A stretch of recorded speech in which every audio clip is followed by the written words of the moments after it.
Nasıl yaşarsanız öyle ölürsünüz. Temutune kema taişun ve tuhşerune kema temutun buyuruyor Hazreti Ruhu Seyyidül Enam. Nasıl yaşarsanız öyle ölürsünüz. Nasıl ölürseniz öyle haşr-ı neşr olur. Öyle dirilir. Öyle bir bahs-ı badel mevt yaşarsınız. Onun için hayat hep istikamet içinde götürülmeli ki akıbet de istikamet içinde olsun. Öyle buyuruyor. İğtenim hamsen kable hamsin. Şebabike kable haremike ve sıhhateke kable sakamike ve hayateke kable mevtike. Yaşlanmadan evvel yapacağın şeyleri zor yapacak duruma düşmeden, duçar olmadan evvel gençliğini ibadetü taatla taçlandır. Zihninin bütün nöronları çalıştığı dönemde imandan marifete, marifetten muhabbete, izana, aşk-ı şevke, iştiyak-ı likavla çalıştır beynindeki bütün nöronları, bütün sistemleri. Bilinmesi gerekli olan şeyi en iyi şekilde bilmeye bak. Gençlikte olur. Yaşlandığında insan zihninde durgunluk olur. Gördüğünüz gibi bazılarında Alzheimer'ler olur. En iyi bildiği şeyleri bile unutur. Hıfzettiği şeyleri bile unutur. Gençlikte esasen. Ve gençlikte ibadet yapılır. İnsan bir günde 100 rekat namaz kılabilir. Bence onu öyle değerlendirmek lazım. Ayın belli günlerinde oruç tutma, gençlikte yapılabilir. Yaşlandığında zorlanır insan. Gücü yetiyorsa savmi Davud tutar. Bir gün yer, bir gün tutar. Orucun fezailiyle alakalı bir yazı vardı son mecmuada. Çok önemli. İnsanın maddi anatomisi üzerinde, kalp üzerinde şu tesiri, beyin üzerinde şu tesiri, göz üzerinde şu tesiri, iris üzerinde şu tesiri, şu tesiri, şu tesiri orucun. Dolayısıyla pazartesi, perşembe gücün yetmiyorsa ayın 13, 14, 15. günlerinde kameri ayın Allah Resulü'nün tavsiyesi sallallahu aleyhi ve sellem. Gücün yetiyorsa savmi Davud, bir gün yiyip bir gün tutma, ashabına tavsiye buyurduğu şey. Fakat bazıları bunları da az gördüklerinden dolayı kendilerini öyle ubudiyet çağlayanına salmışlar ki her gün ya Resulallah diyorlar, az oldu her gün. Namaz kılıyorlar sabahtan akşama kadar, akşamdan sabaha kadar. Bir parça böyle kendinize de zaman ayırın deyince adeta onu bir yönüyle haşa Resulullah'a itiraz değil de yani niye bizi bırakmıyorsun böyle? Bütün hayatımızı tamamen ibadet-ü taata verelim diyorlar. Sahabi telakkisi. Evet, insan yapacağı şeyleri bence gücü, kuvveti yettiği dönemde yapması lazım. Ölmeden evvel hayatı bir ganimet bilmesi lazım. Sıhhatı hastalanmadan evvel ganimet bilmesi lazım. Ganimet bilmesi lazım, değerlendirmesi lazım, müzaaf değerlendirmesi lazım. Sonra bazı şeyleri yapılmaz hale gelir. Hafizanallah. Ya leyteni, ya leyteni, ya leyteni, ya leyteni, ya leyteni der. Niceleri böyle ya leyte çekiyorlar. Keşke demek, keşke. Keşke dememek için bence hayatı keşke demeyecek şekilde yaşamak lazım. Bunun her anını, her santimini, her saniyesini, her salisesini Rabbimizin rızası istikametinde değerlendirmeye bakmak lazım. Dünyevi işlerde o istikamette çok rahatlıkla hasıl olur. Kendini tamamen o işe kaptıran insanlar muvakkaten bazı şeyler yapsalar bile fakat yaptıkları şeyler bir gün tamamen negatif duruma dönüşür. Gelir onun başına dolanır. Gaili olarak, bela olarak, musibet olarak. Ama Allah yolunda yürüyen insanlar hiç ummadıkları şekilde çok sürpriz fereçlerle, mahreçlerle yüz yüze gelirler. Kur'an diyor, Ve men yettekillâhe yec'al lehu mehreca. Takva dairesi içinde olan, Allah'tan korkan, maharimden içtinab eden, haramlardan sakınan, Cenab-ı Hakk'ın emrettiği şeyleri kemal hassasiyetle yerine getiren, vikaya kökünden geldiği için Cenab-ı Hakk'ın himayesine, vikayesine sığınan, sürekli kalbiyle, diliyle Cenab-ı Hakk'a müteveccih yaşayan, oturup kalkıp hep onu anan, yad eden, hiç beklenmediği şekilde çok sürpriz Cenab-ı Hakk'ın eltaf-ı sübhaniyesiyle karşı karşıya kalır.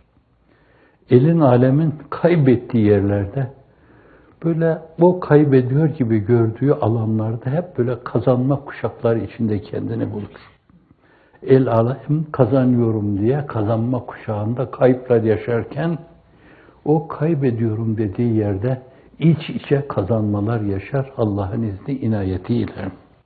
Evet, antiparantez, hali hazırdaki mağduriyet, mazlumiyetin de kim bilir ne türlü sürpriz şeylere gebedir, bilemeyiz, onu kestiremeyiz. Şu mağduriyet, şu mazlumiyet, şu mahrumiyet, şu mazuliyet, şu muhreciyet, bu tabiri de kullanmıyorduk ama evet, ilemedim. Yani bulunduğu vazifeden ihraç edilen insanlar, hiçleştiren insanlar, itibarsızlaştırılan insanlar, aç susuz bırakılan insanlar, ölsünler diyen insanlar, hatta ölsün tabiri kibarcı oldu biraz. Sizin hatırınıza söyledim. Onların dilleriyle ifade edecek olursak, gebersinler, bizi kabul etmeyenler, beyat etmeyenler. Evet, öyle bakanlar. Bunlar kazandım dedikleri o yolda, kazanıyor gibi göründükleri o yolda, hiç farkına varamadıkları şekilde innehum yekidune keyden ve ekidu keyda. Onlar komplo üzerine komplo, komplo üzerine komplo. Ama Allah buyuruyor ki ben komplolarına mukabelede bulunurum. Ve yemkurune ve yemkurullah. Onlar hile, ayak oyunu peşinde koşuyorlar. Başkalarını karalamak, halkın nazarında itibarlarını sarsmak için ellerinden gelen her şeyi yapıyorlar. Ben o mekre mukabelede bulunurum. Allah'ın mukabelesine karşı kimse karşı koyamaz. Cenab-ı Hak öyle tepetaklak getirir ki insan hiç farkına varamaz. Gider orada meşiyeti ilahi, irade-i ilahiyle bir kündeye, bir elenseye gider. Yüzüstü kapanır yere. Geriye dönelim. Keşke, keşke, keşke ya leyteni kuntu turaba. Keşke toprak olsaydım. Bu hatları karıştırmasaydım. Bu melanetleri, bu mesaviyi irtikab etmeseydim. Allah o melanetleri, o mesaviyi irtikab eden insanları murad-ı sübhanesi o istikamette ise, onların da azıcık o istikamette dilekleri varsa, Cenab-ı Hak hidayeti etemmeye mazhar eylesin. Onlar dilemiyorlarsa, şarta adi planında, iradelerini o istikamette kullanmıyorlarsa, meşiyeti ilahi de o istikamette tecelli etmiyorsa şayet, biz de onları Allah'a havale ediyoruz. Allah istihkaklarını versin. Abistanı sefa-u kederdir leyal hep, gün doğmadan meşime-i şebden neler doğar. Geceler bir yönüyle değişik şeylere gebe bir abistan, ab su demektir. O sonundaki de aslan, gülistan, bostan, baharistan. Böyle sulak, bir çimlenme yeri gibi, bir ağaçların, fidelerin boyatıp geliştiği bir yer gibi, bağ gibi, bahçe gibi bir şeydir. Gülistandır diyelim, baharistandır, bostandır, geceler. Gün doğmadan meşime-i şebden, bu geceden neler doğar belli olmaz. Bize düşen şey, Cenab-ı Hakk'ın Allah'a dayan, saye sarıl, hikmete ram ol. Doğru yolda yürünmek, hep Cenab-ı Hakk'a müteveccih yürümek. Cenab-ı Hak böyle yapanları yüzüstü bırakmaz, sahipsiz bırakmaz. Siz de emin olun, Allah'ın inayetinden emin olun, sizi sahipsiz bırakmayacağını. Emin ol. Bugün olmasa yarın, yarın olmasa öbür gün el verir ki istikamet korunabilsin. İstikamet, Cenab-ı Hakk'ın inayetine geriye çevrilmeyen, reddedilmeyen en önemli bir çağrıdır. O çağrıyı kullanın. Üstad Hazretleri hizmetin yalnız cüzi bir tahribatı ve küçük bir haneyi değil, belki külli bir tahribatı, İslamiyet'i de içine alan, çok büyük bir kaleyi, İslamiyet'i de içine alan diyelim. Yani esas insanlık için de tamir ettiğini söylüyor. Tamire çalışılan bu kaleye insaniyet kalesi denebilir mi? Denir, evleviyetle denir. Esasen bugün yeryüzünde yaşanan mahrumiyetin arkasında insanların imrenebileceği bir sistemin ademi mevcudiyeti yatmaktadır. Ütopyalarla böyle resmedilmeye çalışan öyle bir insani sistem, insanlığın hakkı, hukuku gözetilen esas bir dünya, humanizmin böyle semavileştiği bir dünya, kadın haklarının semavileştiği bir dünya, İnsanın rahatlıkla böyle içine koşup da ben burada esas huzura ereceğim diyebileceği bir dünya, imrenilen bir dünya. Bugün insanlığın problemi böyle bir dünyanın ademi mevcudiyetidir. Yokluğu, onun fiktanı yaşanıyor yeryüzünde. Dolayısıyla insanlar birbirlerini boğazlıyorlar. Değişik boğazlama planları yapıyorlar. Acaba neresinden başlasak kesmeye?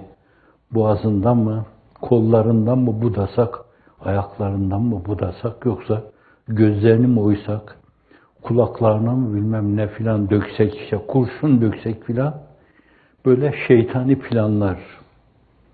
Hani idam mı getirsek böyle 50.000 insan assak, bir dönemde 15.000 insan asılınca insanlar korkularından izaya gelmişlerdi.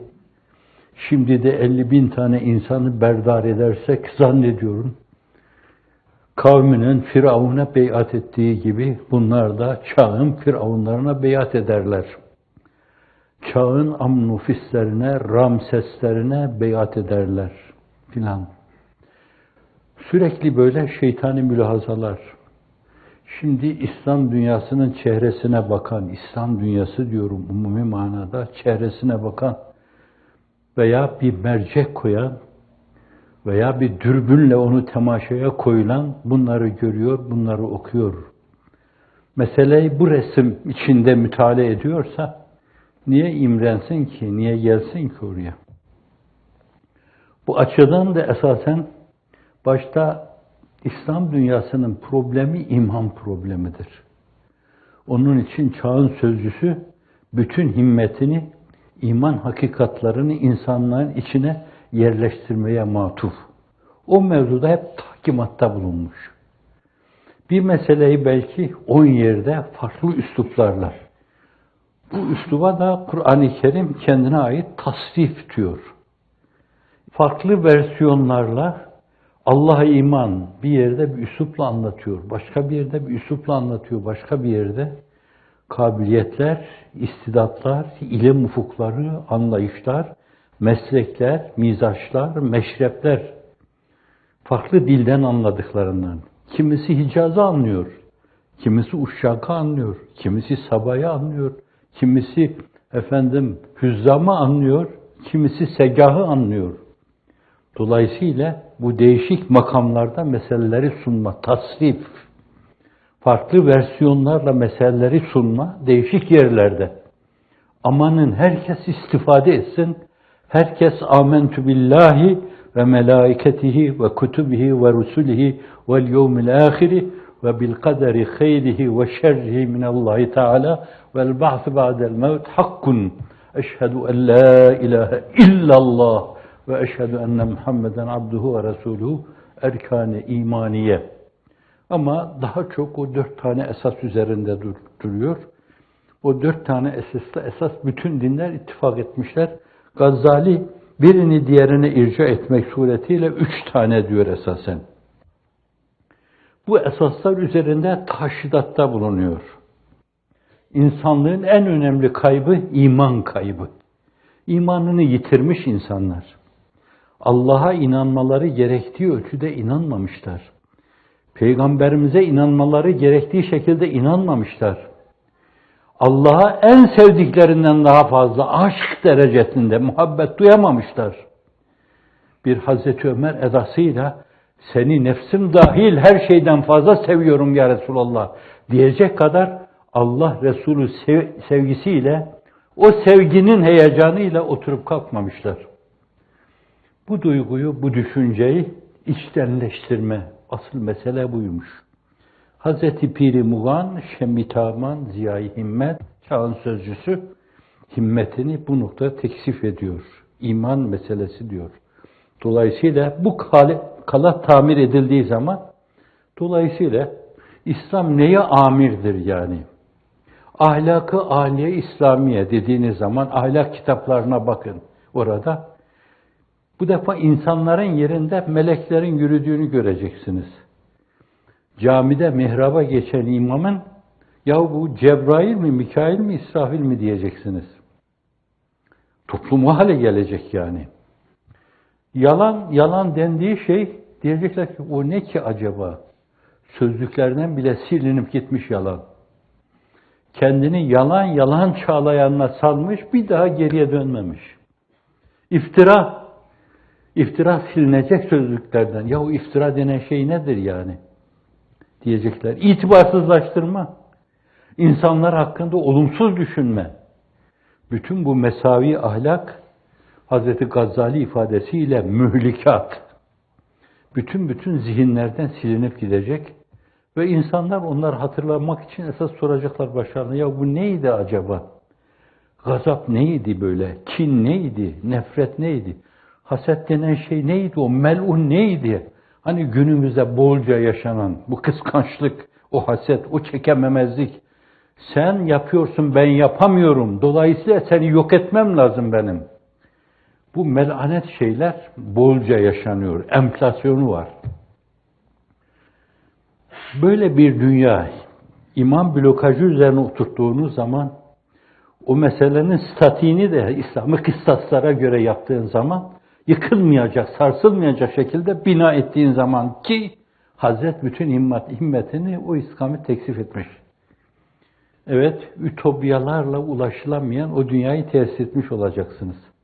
Halk ifadesiyle diyeyim, böyle çok uzaktan muttali olan insanlar, çok tekrar ettim ben bunu, Kambenalıların Güneş Devleti. Güneş Devleti'ni yazıyor, Ütopya'dan bahsediyor orada. Sonra Osmanlıların o parlak döneminde, parlak dönemi değil biraz, güneş gruba meylettiği dönemde yetişiyor. Gruba meyletmiş böyle.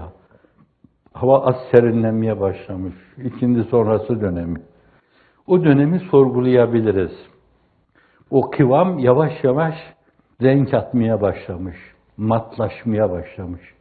O dönemde bile Osmanlı Devleti'ne muttali olunca ben beyhude bu Güneş Devleti'ni yazmışım diyor. Düşünün. Evet. Bir cümleyle Şecere-i Numaniye'yi özetliyor gibi Muhyiddin İbn Arabi Hazretleri'nin Osmanlılarla alakalı yazdığı kitap Şecere-i Numaniye onu hatırlatıyor. İmrenilen böyle bir yapı ortaya koyduğunuz zaman da zannediyorum hakikaten bütün insanlık için bir ümit kaynağı olacaktır. Çok şey alacaklardır sizden. İnsanlık adına. İnsani değerleri temsil ettiğinizden dolayı. Mesela insana saygı. Mesela hukuk. Mesela adalet yani.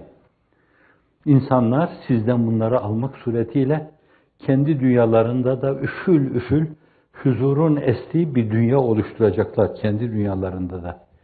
Bu açıdan da siz sadece kendi dünyanız hesabına esasen o abideyi ikame etmekle sizin dünyanıza münhasır olmuyor o.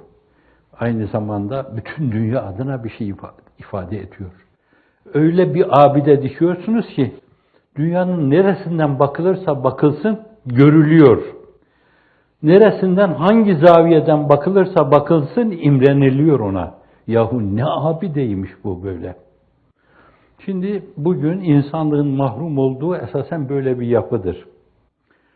Bu yapının teessüsü, tabii teessüs kelimesiyle kullanıyorum, tekellüften geldiğinden dolayı, göbek çatlatısıya esas bu mevzuda gayret sarf etmeye bağlı. Şakak zoplatmasıya bu mevzuda gayrete bağlı. Değişik fırtınalar her zaman olmuştur. Enbiya-i İzam bu fırtınalara maruz kalmıştır. Bu tsunamilere maruz kalmıştır. Fakat yılmamışlar. Yine Hazreti Pir'in ifadesiyle bir başkasının o ifadede bulunduğunu hatırlamıyorum. Ama o türlü şeylerin var olduğunu hatırlıyorum Enbiya-i İzam arasında. Öyle peygamber olmuş ki bir iki tane ümmeti olmuş. Mesela Seyyidina Hazreti Mesih'i düşünecek olursanız, o ruhun ufkuna yürüdüğü veya âlâ-i illiğini kemalete yükseldiği, vücudu necmi nuranisiyle huzuru kibriyaya yükseldiği zaman arkada bıraktığı 11 tane insan var. Canım Hazreti İsa ruhullah yani. Hazreti Zekeriya ne kadar insan bırakmıştı arkada. Hazreti Yahya o işte Mersin civarı o havalide böyle dolaşıp durmuştu. Ne kadar insan bırakmıştı şehit edildiği zaman arkada. Evet. Öyle peygamberler gelmiş ki birkaç tane ümmetleri olmuş. Öyleleri de var ki hiç ümmeti olmamış. Ama bir iz bırakmış. Öyle tatlı bir hatıra bırakmış ki arkadan gelen insanlar o hatıraya büyülenmişler. Dolayısıyla onu takip etmişler. Bu açıdan günümüzün insanı da esasen hani şu olsun bu olsundan daha ziyade doğru yolda yürümeli, iyi bir iz bırakmalı. Takip edilir bir insan, imajı uyarmalı. Bunların arkasından gidilir, imajı uyarmalı. Nasıl sahabe-i kiram efendilerimiz o imajı bırakmışlar. Dolayısıyla biz imrenerek onlardan bahsediyoruz. Hangisini yad etsek bir yönüyle belki tepeden tırnağa heyecanla ürperiyoruz. O yapılan şeylerin böyle tahribe uğraması, bence yıkılması mutlaka içinizde bir ukteye sebebiyet verebilir. Hafif tekme yemiş gibi bir sarsılabilirsiniz. Fakat her zaman acizane arz ettiğim gibi mümin sarsılsa bile bence devrilmez. İlelebet kapaklanmaz yani. Sendeler fakat kalkar, doğrulur, yine yolunda yürür Allah'ın izni inayetiyle. Hiçbir zaman bir mümin tek başına bile kalsa Allah'ın izni inayetiyle pes etmez. Meydan okuduğu gibi birinin, beni öldürdükten sonra yaşayamayacaksınız. Yaşamanızı isterseniz bana ilişmeyiniz. İlişirseniz intikamı müzahit bir surette alınacağını biliniz, titreyiniz. Tek başına, bütün aleme, cihana, meydan okurcasına, bence her mümin bu espriye bağlı. Böyle davranmalı, böyle düşünmeli ve bu tavrı ortaya koymalı. Ama tekme yedim, sarsılmadım filan. Onu da ifade ederken çekmediğim eza, görmediğim cefa kalmadı. Divan-ı Harpler'de bir cani gibi muamele gördüm. Bir serseri gibi memleket sürgüne gönderdim. Aylarca ihtilattan men edildim diyor yani. Bu da tekme yemiş, sarsılmış bir insanın ifadeleri yani. Ama ümidi yitirmeme mevzu esasen. Hep bir reca hissiyle. Madem Allah bizimle beraberdir, dolayısıyla o beraberliği devam ettirme mevzunda hassasiyetimizi derinleştirmemiz lazım. Bir, olumsuz hadiselere bakarken acaba biz Cenab-ı Hakk'ın bize lütfettiği o imkanları rantabl değerlendirdik mi? Mesela Cenab-ı Hak dese ki, niye yani 170 ülke, dünyada o kadar ülke yok yani? 350 ülkeye gitmediniz, o kadar ülke yok yani. Ama vardı ya hani olimpiyatlarda falan gösteriyorlar. Merih'te mi, Tarih'te mi, Zuhal'de mi bilmem nereden gelen insanlar vardı. Onlar da o olimpiyatlarda falan kendi hislerini ifade ediyorlardı. Allah'ım yeryüzünde bu mesele bitti. Okulla her yerde açtık şimdi. Göklerde okul açacak, üniversite açacak yer var mı acaba? Bize göstersen, bir merdiven lütfetsen de gitsek aynı şeyleri oralarda da yapsak. Şimdi beklenen şey buysa meleği âlâ'nın sakinlerince Biz acaba Cenab-ı Hakk'ın bize lütfettiği o imkanları rantab değerlendirdik mi? Dolayısıyla bu Cenab-ı Hak tarafından bir ikazı, bir tembih, bir kulak çekme, bir enseden hafif bir tokat yeme, aklınızı başınıza alın falan. O arkadaşların civan mertliğini, hasbiliğini, İsa ruhlarını ifade ederken hiçbir beklentiye takılmadan gittiler. Belli beklentilere takılarak yapılan işler hiçbir zaman kalıcı olmamıştır. Yapacağı işleri bir menfaata bağlı götüren insanlar sonunda hezimetle karşı karşıya kalmışlardır. Dolayısıyla hiçbirinin bir yerde bir dikili taşı olmadı. Efendim, du cihandan el yudum hanım kalmadı. Hak dostunun dediği gibi gittiler. Ama acaba bu yeterli miydi yani burada? Daha fazla bir İsa ruhu sergilenebilir miydi? Mesela gidilen yerlerde o insanlara bir derdiniz var mı, bir sıkıntınız var mı? O derdinizi, o sıkıntınızı biz göreyim filan. Mesela ben biliyorum ki mutlaka 8-10 saat mesai yapıyorlardı. Acaba o mesai biz 16 saat yapsaydık olmaz mıydı? Elimizdeki bu fırsatları rantab değerlendirme bu. 18 saat. Yeter canım 6 saat de evde işte çoluk çocuğumuzla meşgul olur, uyuruz ama 18 olmasa bile 16 saat olsun canım.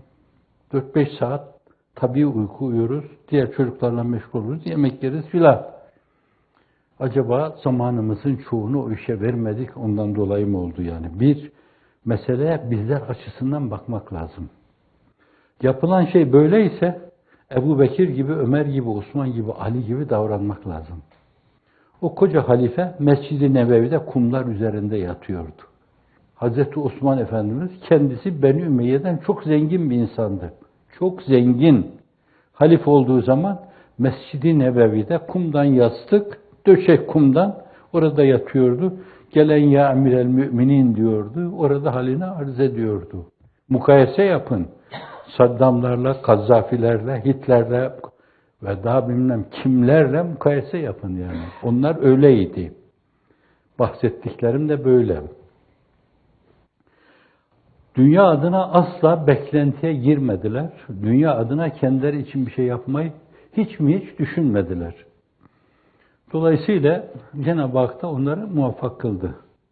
Hani şimdi bu olup biten şeylere bizim açımızdan bakmamızda yarar var bence. Yoksa suçu dışarıda aradığımız sürece ömür boyu farkına varmadan hep suç işlemiş oluruz.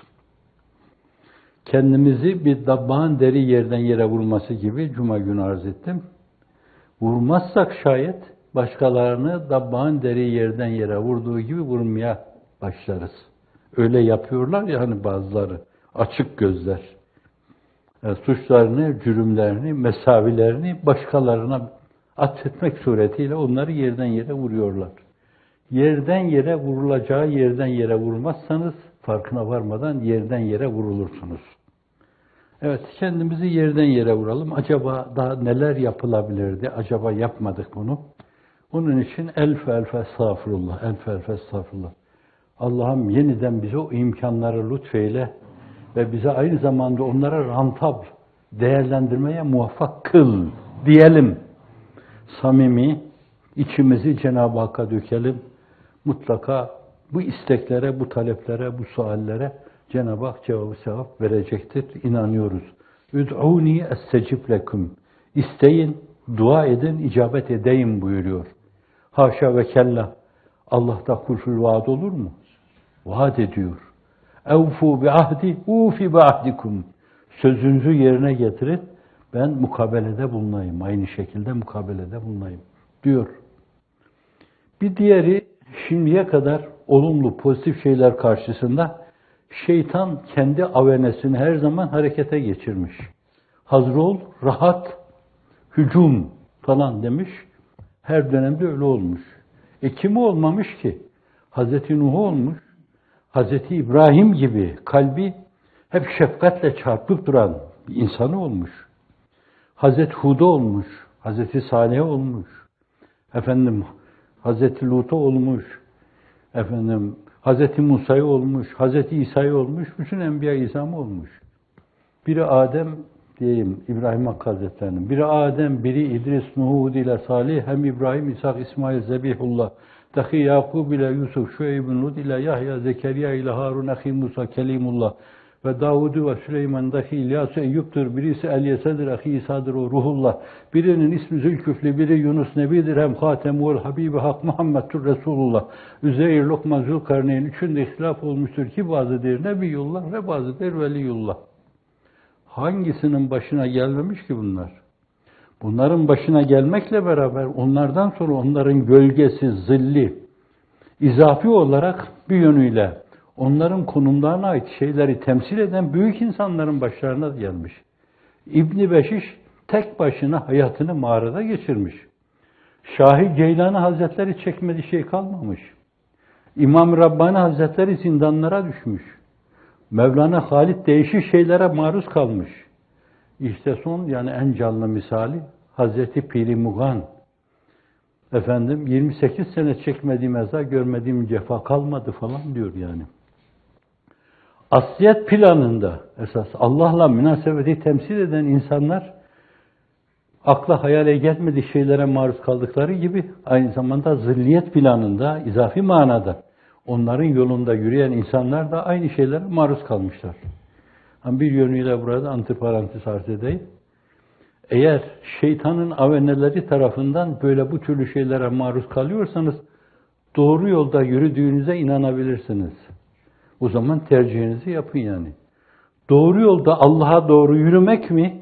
Hazreti Resulü Zişan'ın ayaklarının altına başınızı koymaya doğru yürümek mi?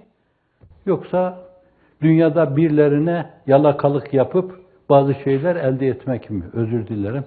Yalakalık tabirini kullandım. Bu argoca mı bu? Neyse canım, bu kadar şeyi de affedersiniz herhalde. Evet.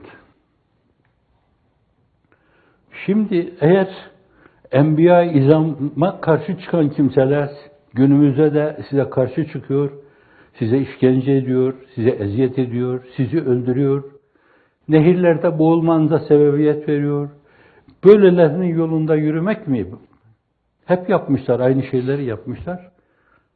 Yoksa bazı şeyleri böyle çekmeye rağmen peygamberlerin yolunda olmak mı?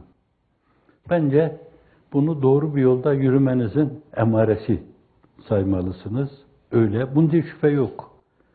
Bir riyaz-ı katiyet içinde inanmalısınız ki Allah'ın izni inayetiyle bütün çağlar boyu zalimler Allah yolunda yürüyenlere karşı çıktıklarına, onları adım adım böyle izlediklerine, takip ettiklerine, harami kovalıyor gibi arkalarından koştuklarına göre demek ki günümüzde de şeytanın aveneleri Allah yolunda yürüyenlere takılacak, onlara işkence edecek, onları aynı zamanda itibarsızlaştırmaya ve yollarından alıkoymaya çalışacaklar. Ama size düşen şey, özür dilerim, yine bir tane uygun olmayan kelimeyle kullanacağım. Onları çatlatasıya bence yürüdüğünüz doğru yolda yürümelisiniz hiç durmadan. Siz yürüdükçe onlar da çatlayacaklar. Belki bir gün hakikaten hasetten çatlayacaklar. Hasan Basri Hazretleri buyuruyor ki, ben haset edenden daha ziyade mazluma benzeyen bir zalim görmedim. Hased eden, mazluma benzeyen bir zalim. El-hased ye'kulul hasenat kema te'kulun nar el-hatab. Hazreti Pir de haset evvela haset edeni yakar bitirir diyor yani. Haset edenden daha ziyade mazluma benzeyen bir zalim görmedim diyor. Dolayısıyla o hasetten, o çekememezliğden, o hazımsızlıktan dolayı belki çatlayacaklar. Ama burada yine antiparantez arz edeyim. Ben kimsenin çatlamasını da istemiyorum. Ne diye çatlasın? Allah seni takvime mazhar olarak yaratmış. Dönsün, kendi üzerine bir mercek koysun, kendini doğru okusun. Allah beni kendisine bu ayna olarak yarattı. Bir aynadır bu alem, her şey hakkıyla kaim. Mirat-ı Muhammed'den Allah görünür daim. Bir aynadır bu alem. Bu Aziz Mahmud Kuzayi Hazretlerine ait. Bir aynedir bu alem, her şeyi hak ile kaim. Mirat-ı Muhammed'den Allah görünür daim. Allah Celle Celaluhu onların da birer ayna olduğunu kendilerine göstersin. Ve dolayısıyla konumlarına göre, esas keyfiyetlerine göre kendileri olma istikametinde bir adım atsınlar. Ahseni takvime mazhariyetin hakkını versinler. Allah'a kul olsunlar. Cennet yoluna girsinler. Bıraksınlar siyasice, bağışlayın uygunsuz bir kelime, dırdır etmeyi. Vesselam.